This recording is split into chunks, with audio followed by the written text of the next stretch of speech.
every rise, every fall. On most days, his questions weigh greatness, fashion. Let us say Gusto ko si that Mexica pa talaga ate. Tsaka si ano. usually the stage of contracts and corrections became a confession room of the outside world. There, two hearts spoke with a kind of unseen that forgets it is me. Wala interview lang ng GMA yan, te. The gentleman Wala kayo makikita, wala pa si Bianca. Kanina naman. later came the weak, graceful, Ayan. the biggest, Diyan na pala. that unmistakable calm and her answer was not so much spoken as well. Ate, makakalapit ka naman dun.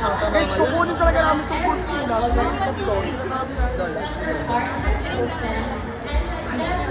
Kasi pag lalapit dito, lalapit ka lang. Something in the air shifted. Tulungan mo Even pa. the man from across them, who has guided more stars than a crystal constantly, did not interrupt. The accustomed to the industry's polish of the world found themselves quietly. Ate, ang ganda nito ha, high For quality. a moment, the business of show gave way to the simplicity Ano yan? and for that brief, shining instant, the usual machinery of image and control surrendered to something and aching real being. Atras, And bawal na that, sa sarili. dear blowers, is the whisper beneath the noise of performance, not strategy.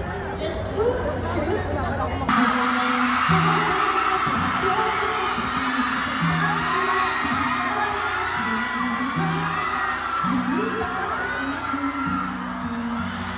At lahat ng gusto mong sabihin, basta sa chat